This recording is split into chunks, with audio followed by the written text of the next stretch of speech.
Yay, so we had just gotten to this slide. So today is Thursday, November 30th. To make sure it's perfectly clear, the last test, not the final exam, but the last normally scheduled class in normal class time in AMT 31 will be at 9 o'clock in the morning on Friday, I think it's December 8th. So that's 1 week from tomorrow, that's for sure. Any questions about the time and day of the last test? It'll feel very similar. You say the same blankety instructor wrote this test as the last one. And insert your own words for blankety blank. So, I promised you last time we met that the first thing we were going to do is going to give you a test question with all the answers, and here they are. Rewat. Pow, pow, pow, pow, pow. So here's what the test question is going to be. What you notice, I have the word verbatim up there. Verbatim means exactly word for word. So it's going to have to be in this order, and you're going to have to use these exact words. And the reason I underlined the word nozzles is because people usually forget that. And I'll be explaining why it's important that you need to use the word nozzles. So the question will go like this. Name the 8 steps to generic jet engine starting that apply to every jet engine and list them in order. And the reason I'm doing this is making it like the way I'm doing it is because every single jet engine on the planet, regardless of whether it's reverse flow, canannular, axial compressors, radial inflow compressors, radial outflow, turbo wheels, whether it's an APU that takes 4 seconds to spool up and get to 100%, or whether it's a 747 engine that takes 30 seconds to start, every single one have to go through these steps in this. So if you learn this set of steps for jet engine starting, you will be able to understand how all jet engines operate. Please don't eat in class. So does anybody think that I think this is important? Remain seated if you think I think that it's important. Okay, good. I'm glad you all figured that out. So I want to go through these steps so you understand what it all means.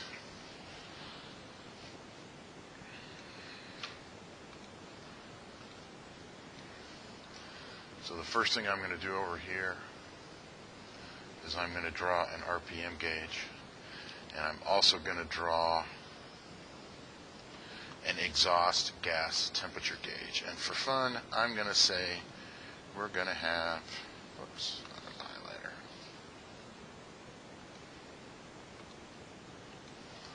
I want to have an whoops, I thought that was red.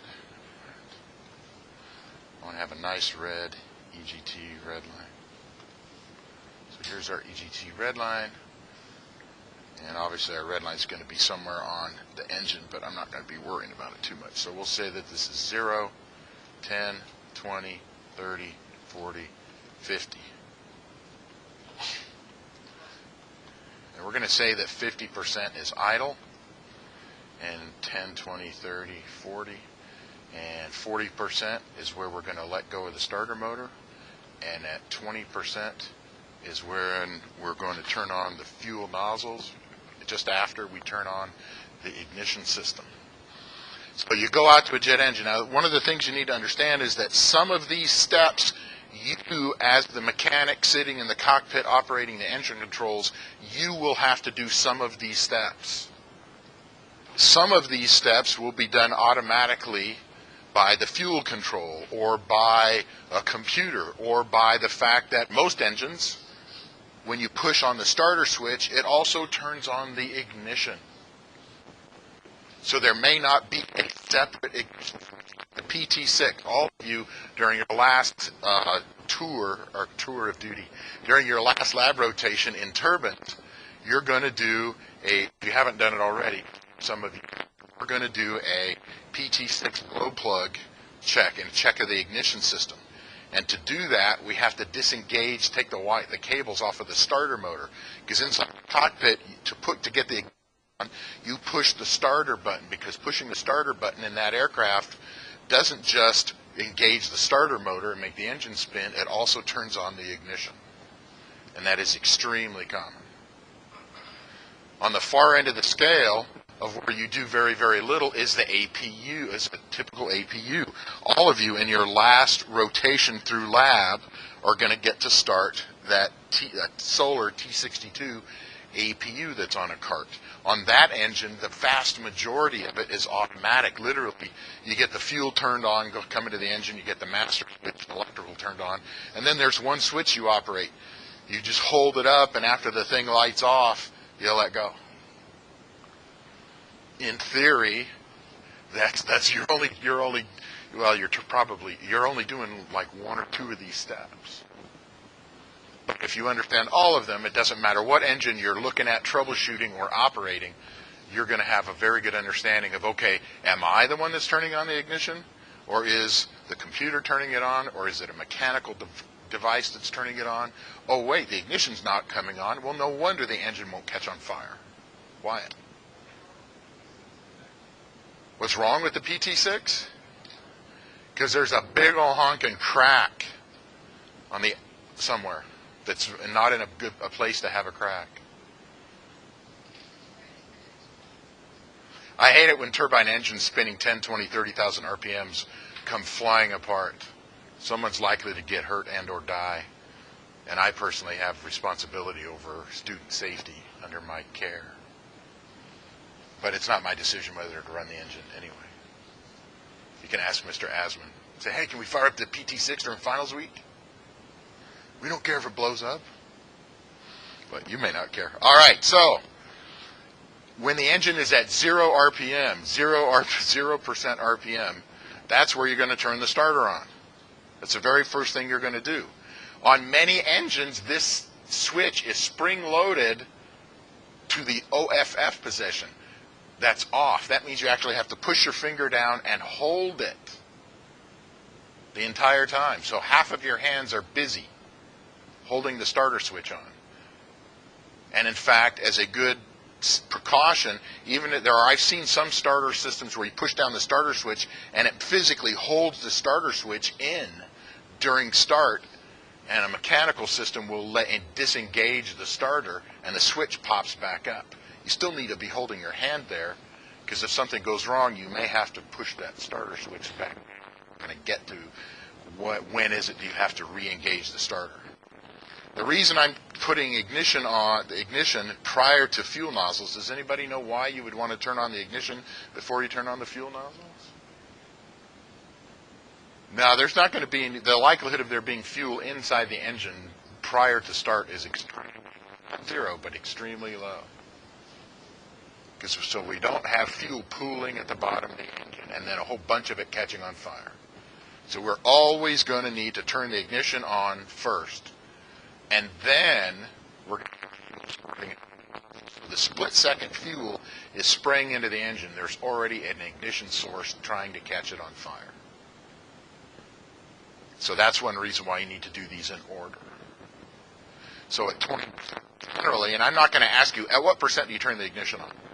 Okay, I'm not going to ask you that question, but generally,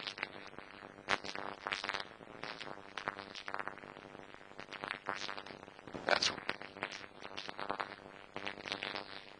we can turn on the fuel nozzles on. And you'll notice I've got the word nozzles underlined. On the test, if you write fuel on, you're going to get that one question, that one answer completely wrong. And this is why you need to write the word nozzles, is because we're not talking about the fuel valve at the fuel tank. We're not talking about the boost pump, the fuel pump at the fuel tank. I'm not talking about the valve that compartment. All of those things are going to be on and ready to go before we get to this checklist. This checklist right here is when we're absolutely ready to start the engine. Fuel is being supplied to the engine, but no fuel is coming out of the fuel nozzles yet. So that's why I have the word nozzles in here, is so you prove to me that you know that we're talking about fuel squirting out nozzles. We're not talking about fuel coming out of the tank, turning on a boost pump, or turning on a fuel valve that lets fuel into the engine compartment. You have to prove to me that you understand that it's fuel coming out of the nozzles. All that other stuff we did before we got to this checklist. Now, the most likely time that you are going to damage the engine and ruin it, destroy it, cause hundreds of thousands of dollars, if not millions of dollars of damage, is right here where you turn on the fuel nozzles. Because that's where you're changing the temperature of the engine from ambient air temperature, 20 degrees Celsius, 70 degrees Fahrenheit. And all of a sudden that EGT gauge is going to rise, and it could go to 1,000 degrees Celsius, 20 degrees Celsius to 1,000 degrees Celsius in 5 seconds. Literally, easily, that fast. If it goes past the red line at this point, then bad things happen. Generally speaking, this is called a hot start. I'm going to get to it. You don't have to write it down yet. But a hot start is during start, the EGT exceeds red line. And this is the moment it's most likely to happen. What if the fuel nozzles, for some reason, squirt more fuel into the engine than it's supposed to? It's going to get hotter than it's supposed to. What if the ignition isn't working at first and fuel is squirting into the engine and some of it does puddle on the bottom, and then a second or two or three or four later, the ignition starts working? It's going to catch on fire, and it's going to be a lot more fuel to burn than it was designed for.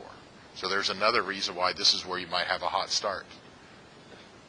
What if the engine is accelerating? The RPM is getting higher, but it's going a little bit slower than normal, and you do everything right. You turn on the ignition, fuel nozzles are on, and now, just at that moment, the engine doesn't speed up as fast as it does. It's not going to blow as much cold air through the engine, but the fuel control is squirting in the right amount of fuel.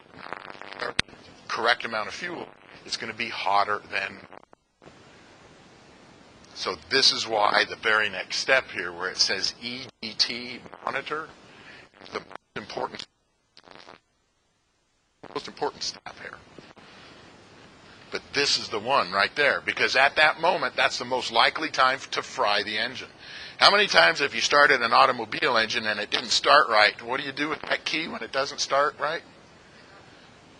You'll let go. Oh, darn. Yeah, and maybe you'll turn it off. But over and over and over again, when you start the engine, you can let go and nothing bad happens. What happens bad in a car engine?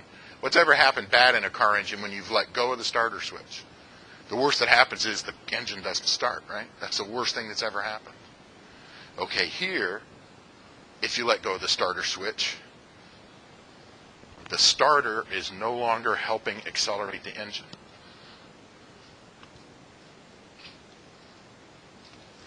So remember, this blue right here, well, if I could get it to be blue, this blue, with this other weird stuff going on, this blue means starter is helping accelerate. And at this point right here, EGT monitor, that's because we've turned on fuel and we need to start watching that. We turn on the fuel, the ignition and the fuel at 20%. Well, I got to figure out why it's always doing that. So here, fuel is helping to accelerate the engine. If, at that exact moment, we turn the ignition on, we turn the fuel on, the engine's going to start making a whole lot more noise. It may be noisy already because the starter motor is making noise. Depends on how far away from the engine you are. But when that engine lights off, it's going to make a lot more noise. In a car, when it starts making noise, what do you do to the key? You don't just turn it back, you let go. So all those hundreds, if not thousands of times that you've started an engine and it started up and made a lot of noise, you just let go of the key. That's exactly the wrong thing to do, because right at that moment right here, what if you let go of the starter switch right then? Is the starter going to continue to help accelerate the engine? Yeah, this part's going to disappear. So is the engine going to accelerate and blow enough cold air through the engine? No. But is the fuel control trying to start the engine and pumping fuel into the engine? Yes. So what's going to happen to the EGT if you let go of the starter motor right here? It's going to get very hot. Yes. And it could exceed the EGT red line. So this is an issue for every single human who's used to driving cars and then transitions to trying to get used to starting jet engines, is that you have to continue to hold on to the starter motor until the time to let go, which in our generic engine is 40%. So what I did at the last school, I taught turbines for aircraft mechanics. I unhot wired the APU. We had little APUs. Actually, they were an earlier version. Actually, not the same version, but they were made by Solar. Took them apart, put them together, put them on a stand, and ran them. And the control module, the control box, I wired it so every single thing was manual, and we could actually do all these steps. And I told students, if you let go of the starter switch when the fuel catches on fire, after you wake up, I'll tell you what you did wrong.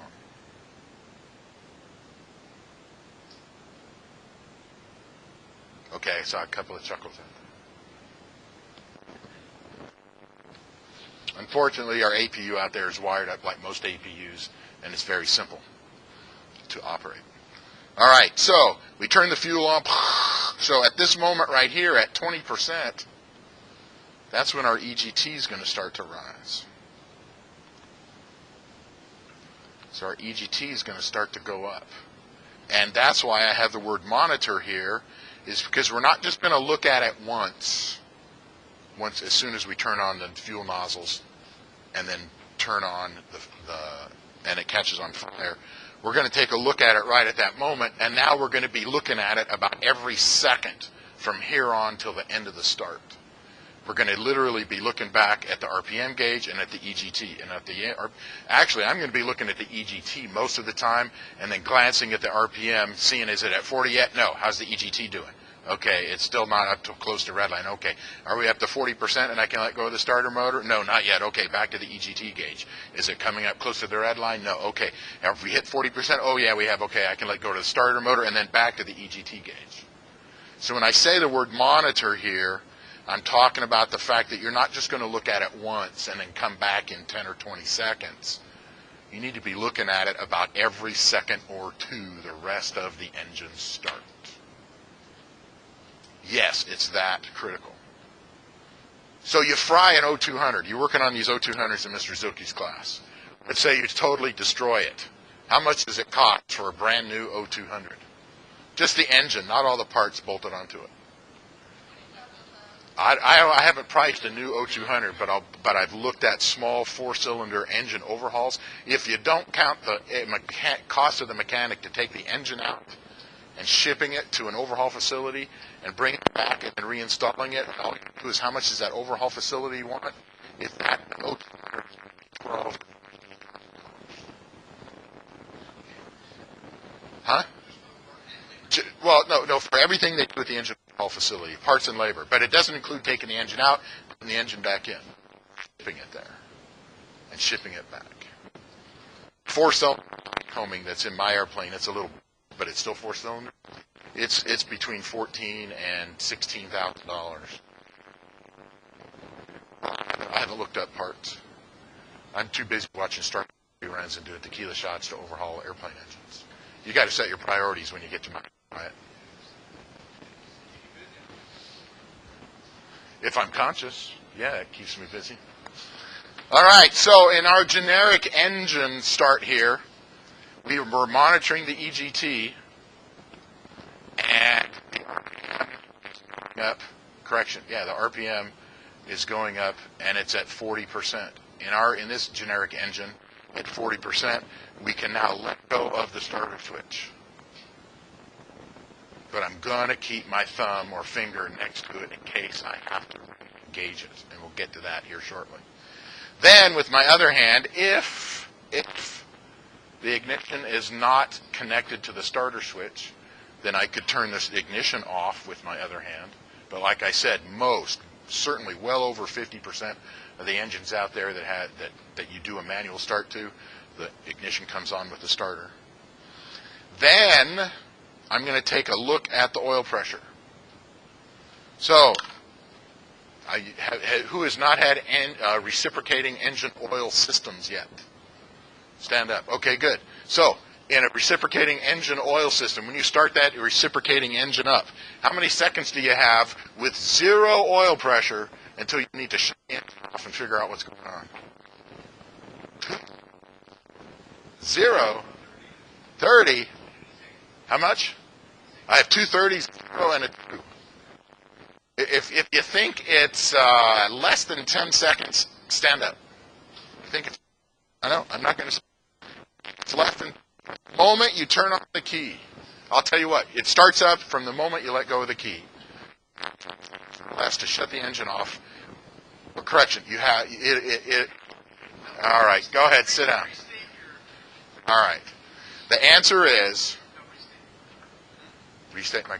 That's your request.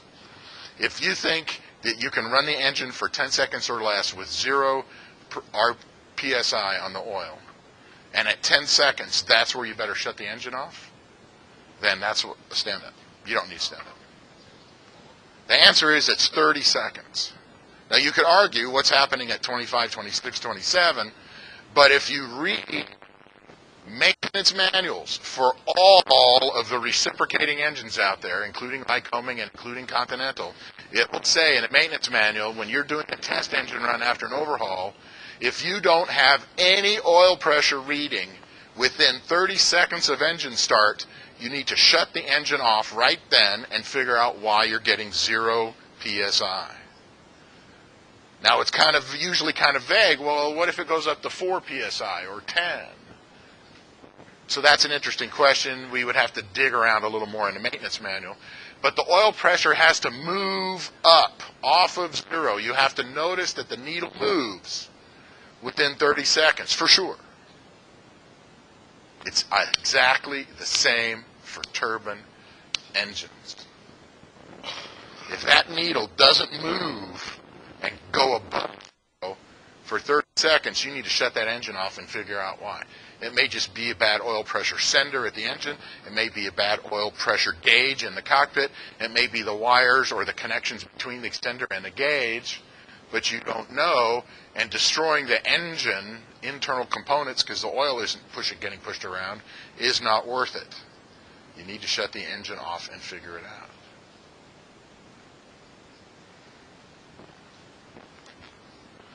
So you're going to write down turbine engines.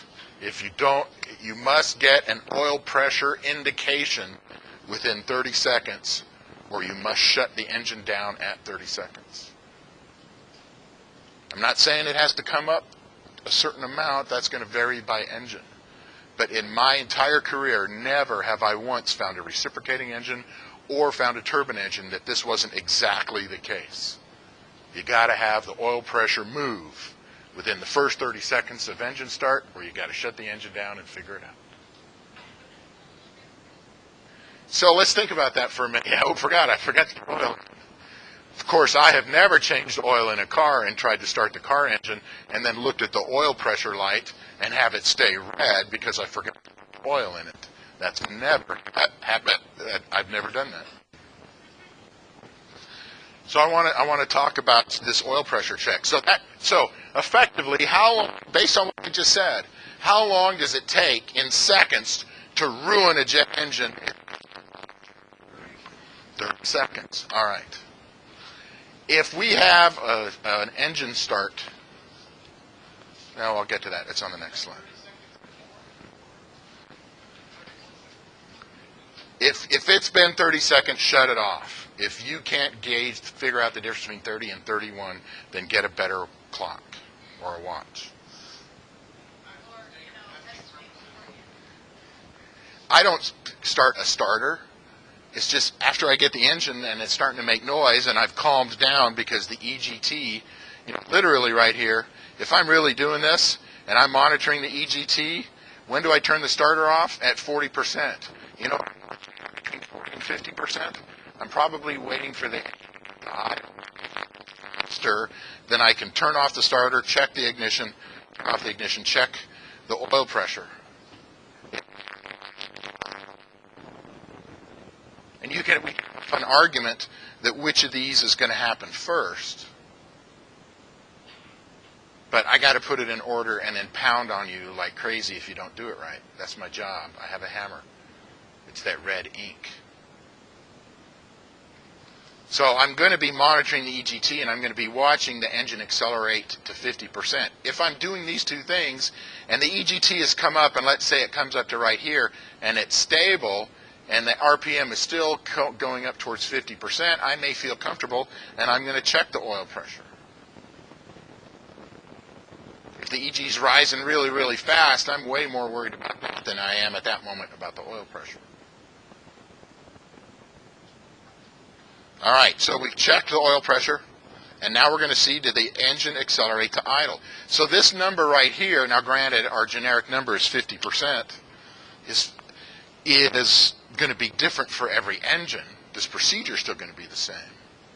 But this is going to be very important to us as aircraft mechanics to tell us, is the engine working the way it's supposed to? In particular, the fuel control, or the fuel control unit, or the FADEC, or whatever system it is. If it doesn't come up to idle, then something's wrong. And if it doesn't come up to idle, is it going to cause something else bad to happen? And that's on the next slide. So before I go to the next slide, if anybody has any questions here. So the test is going to say, name the 8 jet engine, turbine engine starting checklists that apply to every engine and put them in the order that Mr. Johnson says, otherwise I'll mark it wrong.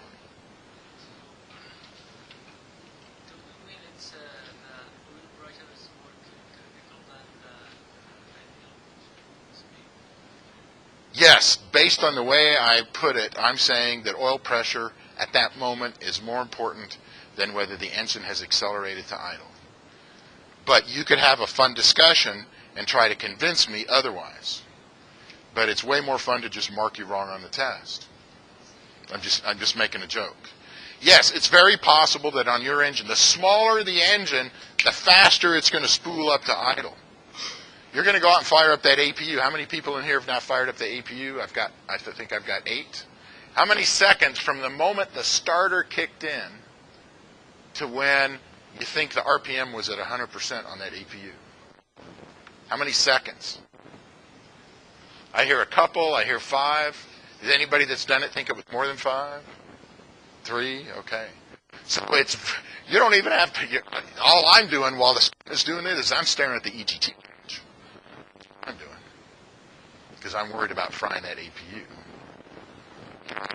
to check the oil pressure before the engine accelerates to idle. But APUs, you generally you flip a button or two and there it is. Oh, it's running already. But other engines, there's plenty of time for you to check the oil pressure while the air is accelerating. And I submit, if you have let go of the starter switch, you're pretty confident that you didn't have, that the EGT wasn't going to go too high. Because the most likely time it's going to happen is right at this moment when you turn on the fuel nozzles. But we're going to get to that on the next slide. So thank you for your question. And yes, as far as we're concerned at the moment, oil pressure during a regular engine start is more important in when you check it than has it accelerated to idle yet. What if you're starting a 747 engine? It might take 30 seconds to get to idle. You have plenty of time to check the oil pressure. It ought to at least start moving. Once it's up at idle, then okay, now is it idle? Now is it the correct oil pressure? Here, you need to know the needle needs to start moving.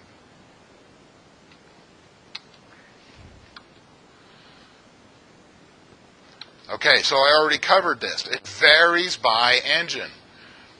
Now, this is in contrast to restips. If you take a Continental 4-cylinder carbureted engine and a Lycoming 4-cylinder carbureted engine, the starting steps are pretty much identical. I could go out to that Cessna 152 out there has a 4-cylinder Lycoming, but the previous model of that airplane, the Cessna 150, had a 4-cylinder Continental, the O200s in it. Carbureted, normally aspirated, the starting procedure is identical. Make sure fuel's getting to the carburetor, prime it, and then crank it, and away you go. Turbine engines, not the same. So this is the important part here on this slide is every single turbine engine that you go to start, you need to read the manual and say, what are the steps that I'm going to do as the operator to get it to work, and what are the steps that are going to be done automatically for me? So if they don't happen automatically, you know about it.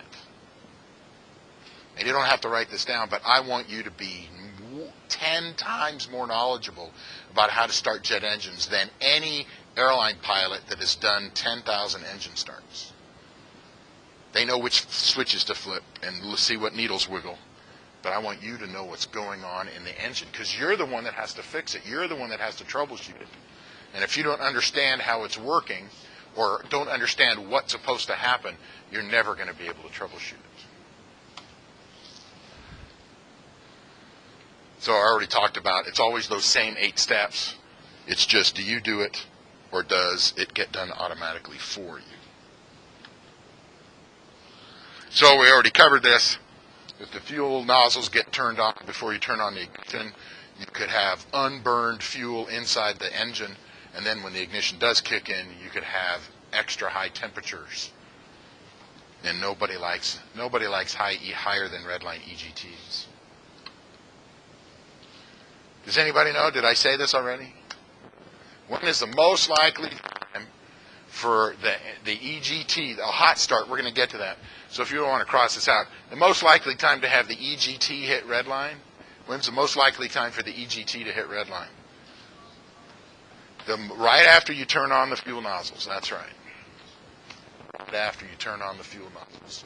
So that's why the very next step is, you've already memorized it, the very next step is EGT. How many? Just once? Yeah, monitor it. EGT monitor. Does anybody have any questions about this slide? You do? You have a question? Okay. So I want to talk about slow acceleration. And when I say slow acceleration, I'm talking about the RPM of the engine. The only way we can cool the inside of the engine during engine start and keep the EGT from getting too hot is if that compressor is spinning around and blowing cold air through the core of the engine. So if that acceleration is slow, that is, it doesn't speed up very fast, or it takes too long, then we're going to have a problem. So what are the things that could cause slow acceleration? And you need to know this, not because you're a pilot, you need to know this because you're a mechanic, because you are also going to be responsible for starting up turbine engines, and if there's not enough power to start the engine and it accelerates too slowly, you might have a hot start, and now it's your fault because you didn't pay attention to what you're doing.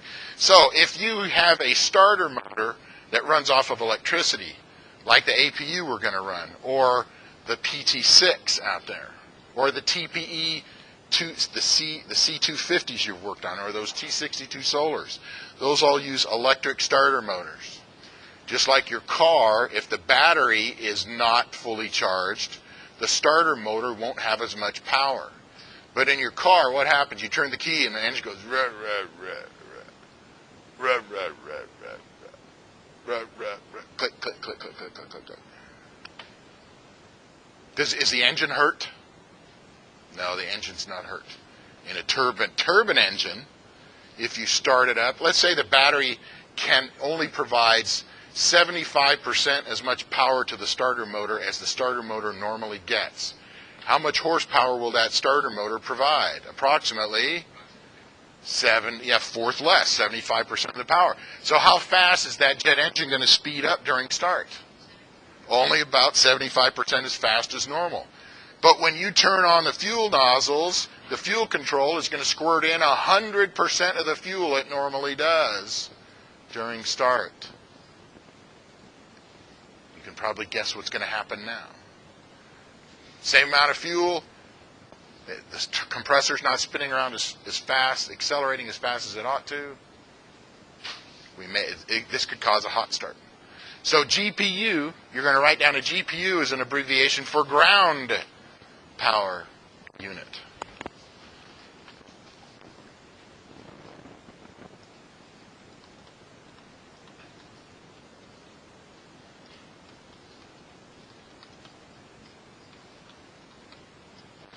And in fact, you could argue we're going to use a ground power unit to start the APU. There's a power cart out there. Now, we plug it into the electrical wall, but it's a power source. It's an electrical power source other than the batteries.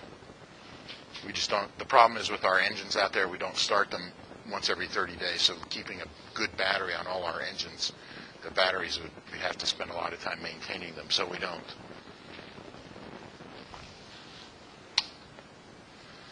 If you use a pneumatic starter, so this is if you have an electric starter, and this is if you have a pneumatic starter.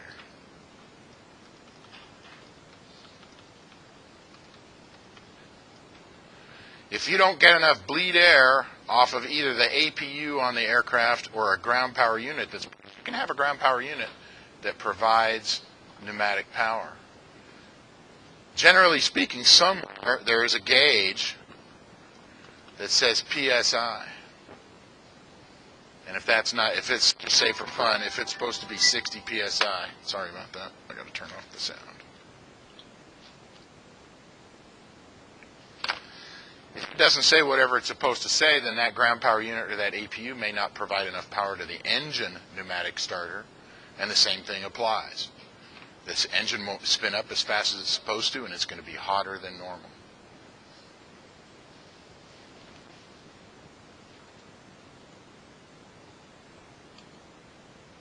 Of course, the starter could be bad, whether it's an electric starter motor or whether it's a pneumatic starter motor. Something could be wrong with it.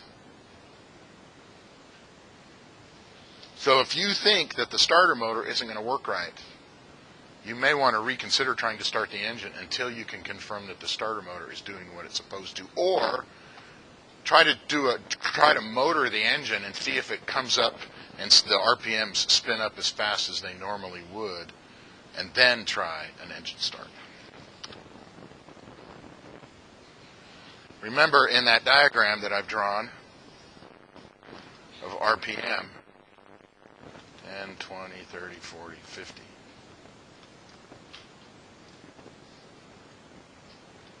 That's percent RPM. Is we turn the ignition on at 20% and then we turn on the fuel.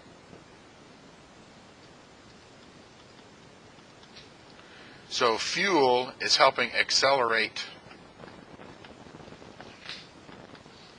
the RPMs, starting at 20% all the way up to idle. So granted, if we squirt fuel in there, the engine's going to get hot. That's normal. But if we don't squirt the right amount of fuel in there, then the engine won't accelerate correctly. So if the fuel control squirts in too little fuel, then we won't blow as much air across the turbines won't be able to extract in as much energy to spin the compressor, and the engine won't speed up as fast as normal. And we don't want that. We want the engine to speed up as fast as possible without overheating it. So if it's taking too long for the engine to accelerate, it might be that the fuel control is not squirting in enough fuel. Which means it's a good idea, in addition to the RPM gauge, and of course we talked about the EGT gauge, there's another gauge. Fuel flow. There are very, very few engines that propel the aircraft and move the aircraft around that don't have a fuel flow gauge on it. APUs, nobody cares. Nobody worries about it. But fuel flow, let's just say for fun, if I've been operating an engine a bunch of different times, I'm going to know, let's just say it's at 0, I'm going to know what does it normally look like during start. I've not seen this written down very many places. But if I'm going to be working on, a Pratt & Whitney PT6 a lot, and I'm going to go run the engine a lot, when I start it up, if I have a moment, I'm going to look at the fuel flow gauge. What does the fuel flow gauge normally look like? Does it go to 100 pounds a minute, or 100 pounds an hour, or 200 pounds an hour, or 500 pounds an hour, whatever it is. Let's say it's 500 pounds an hour. If that's what normally happens when I operate an engine and everything works right, and that fuel flow gauge goes up to 500 pounds, and as soon as I turn on the fuel nozzles, then that means the next time I start a PT6, if it only comes up to 300, I'm going to think something's wrong. The engine won't accelerate as fast. If it comes up to 700 or 800 instead of 500, I'm going to be on that look out for a hot start. I'm going to be looking out for whether that EGT is going to hit redline or not.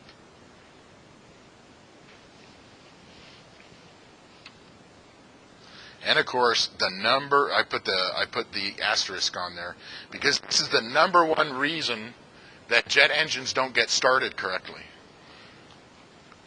Usually it's because the operator lets go of the starter switch too soon.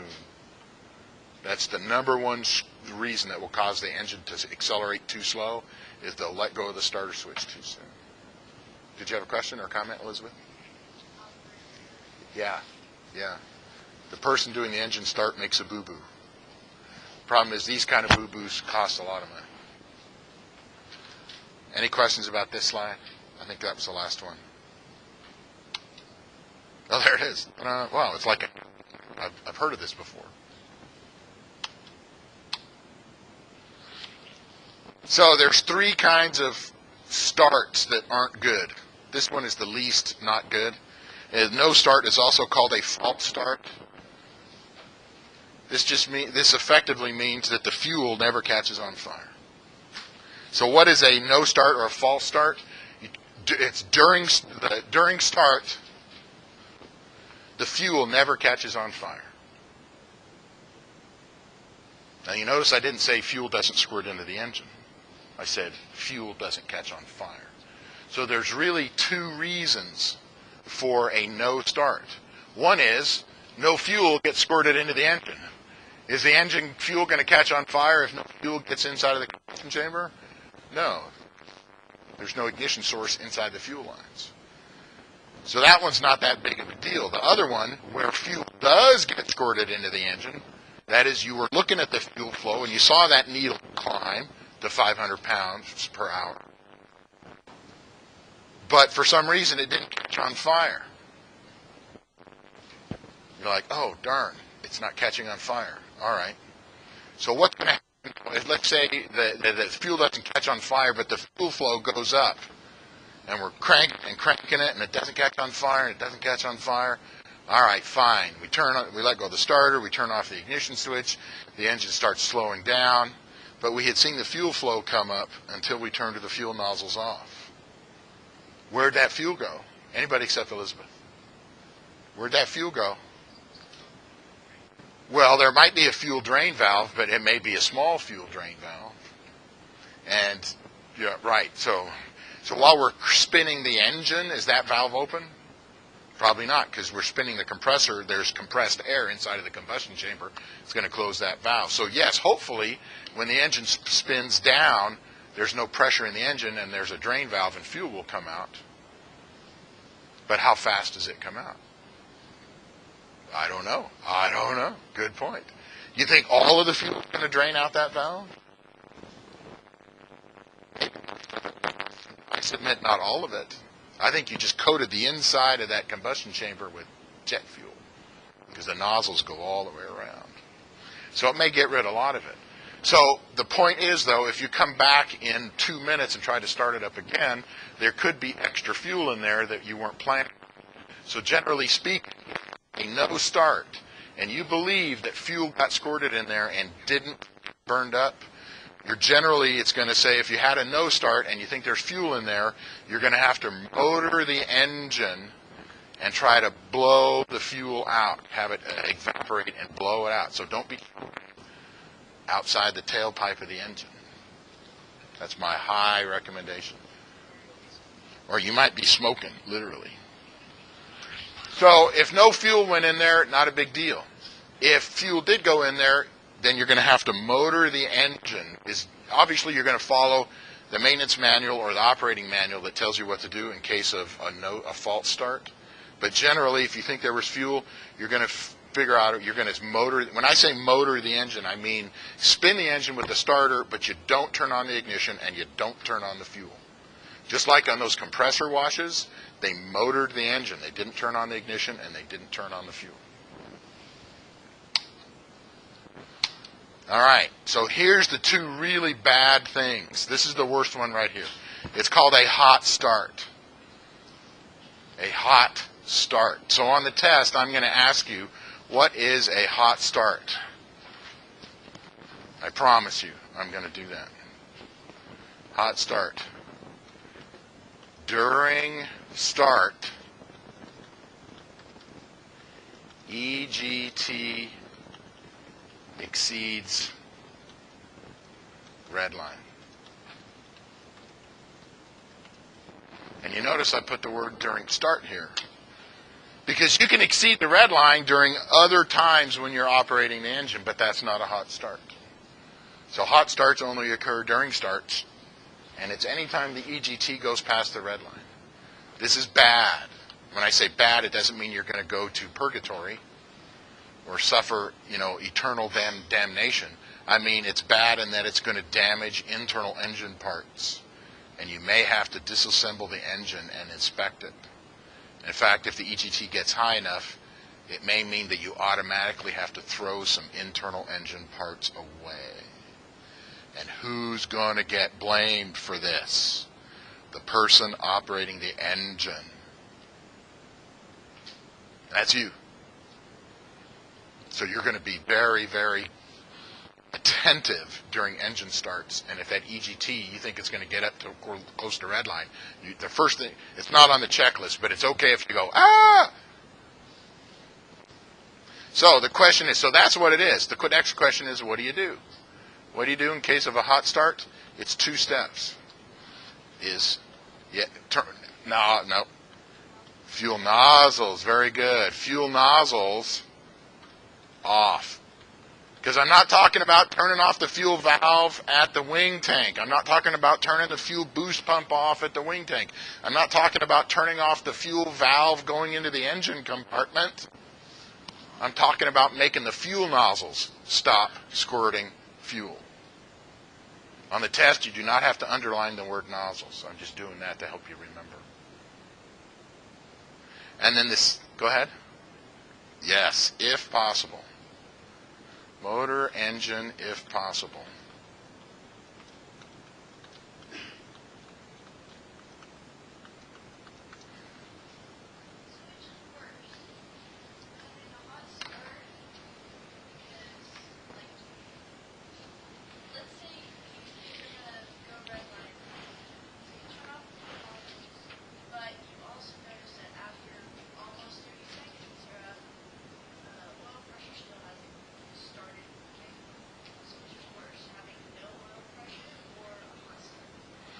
That is a good question. Which is worse? A hot start, if you have a hot start and you turn off the fuel nozzles and you continue to motor the engine, but the oil pressure never comes up. How do you decide? Do I keep motoring the engine because of the EGT is so high, or do I stop motoring the engine because I'm worried about frying the bearings? Probably I'm just going to give you the most likely case. By the time you notice that the oil pressure isn't come up, you've motored the engine enough that the EGT has come down below red line. So this is what I'm going to say. If the EGT is not coming down and is also not below red line, continue to motor. But as soon as you've got the EGT below red line and you see that it's moving down, now you could let go of the starter and let the engine come to idle, come to 0 RPM. Does that answer your question? Because for practical purposes, what's more important, it's really, what do I do? Get the EGT down. Motoring the engine for 35 seconds would be better than melting it. Does that help? Question, Ashton. If the starter quits or you accidentally let go of the starter switch, the starter fails, and you panic, well, if you were working with me after you woke up, I'd let you know what you did wrong, but what do you do if you panic? Then you get... If the starter dies, well, then there's nothing you can do other than step number 1, fuel nozzles off. And in fact, I'll get to it, but there are situations, I'll be right with you, Chen. There is a situation where you can't motor the engine, and we're going to get to that maybe today. Question, Chen?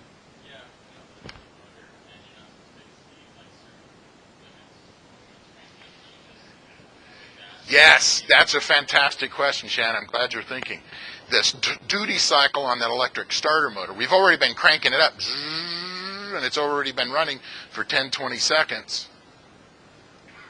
And we've let go of the starter switch, and now we see the EGT, the engine's not accelerating to idle, the fuel controller is pumping fuel in, and the EGT is rising, and it's coming up on red line, and you go, oh, I wonder if I'm going to exceed the starter duty limits on the starter motor. So you tell me, Chan, which is less expensive?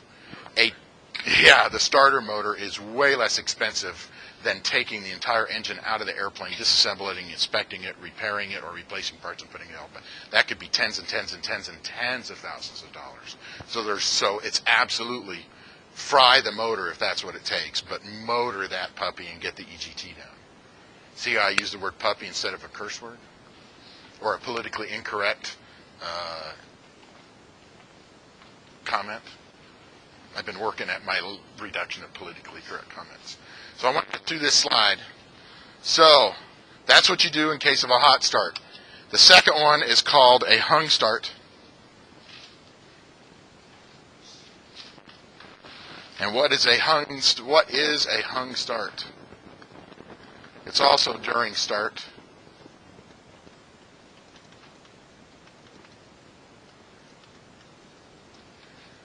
RPM fails to accelerate to idle. Notice again, I put during start.